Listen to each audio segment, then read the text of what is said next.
on the block. Okay, so I made sure that it was the right size. And if I want to cut down the piece of styrofoam, I'd take it over to the bandsaw and I'd line it up, and it was a block. It was all solid, and I cut it through and just did an X. Yeah. Okay. Next thing you're going to do is turn the material so that it is a cylinder, okay, a tube, or a block that you can work with. So I put it onto, and you can see the jaw marks here.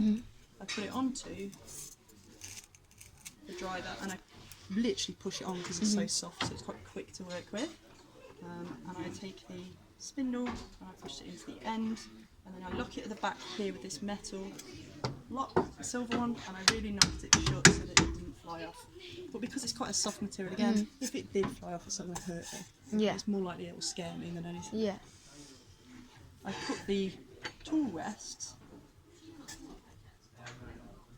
at the widest part, so I'm not going to work on this right now, I'm only going to work on that, and about 1 millimetre away, and I knocked that shut too. This is meant to suck all the material in, but you can see that's why I'm saying wear a lab coat, it doesn't.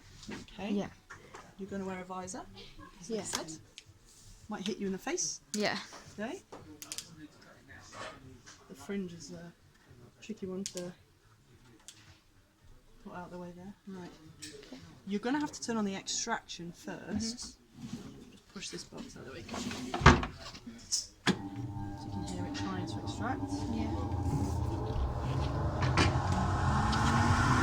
And then start. It's struggling to spin there, so I was too close on one side, so that's not quite centered.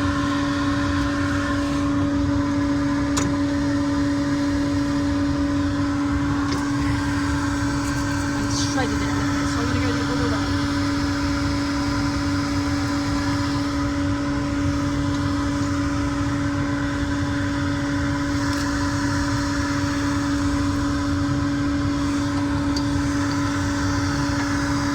Put it in so it's nice and tight. Just knocked it off. Turn that off when I'm doing it. You can see it's squashing that expandable foam. And this time, properly make sure I'm about 1 millimetre away. Right, let's try again. Start the extraction. Start the machine. Each one of the scrapers, Yeah.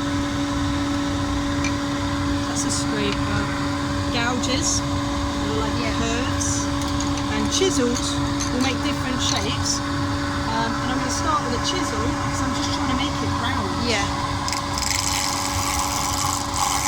Nice and straight, backwards and forwards, taking up a little bit more material each time.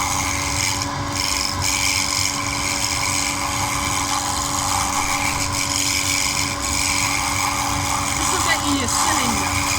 Yeah. Really cool.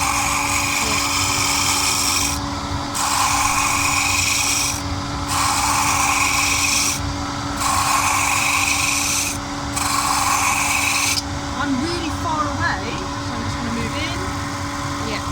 and I should be able to get more of a square and then double shape.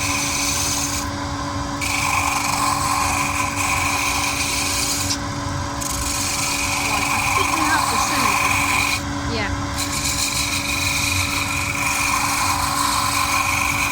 I'm moving slower because I want it to look quite smooth. Yeah.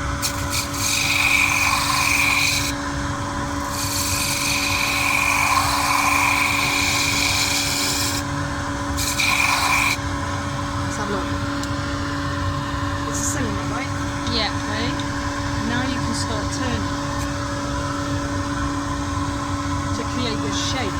So Yeah. we're going to be playing with these tools and trying to create nice indents. You can sand on here as well by moving this that way and holding sandpaper. But come and nudge me and I'll show you. Okay. Okay. So moving backwards and forwards, I'll just do it on an edge. Taking your time. It's not about being high up. You'll slip under there and get caught. Yeah. Yeah. Just moving nice and slowly. Smoothing that shape as well, and you'll create nice curved indentations on there. Yeah. Whatever bottle shape you want. Yeah. But feel for, Yeah. and I think you'll find that a really quick way to jump ahead and have Okay. development and Yeah. tested different materials. Look at that.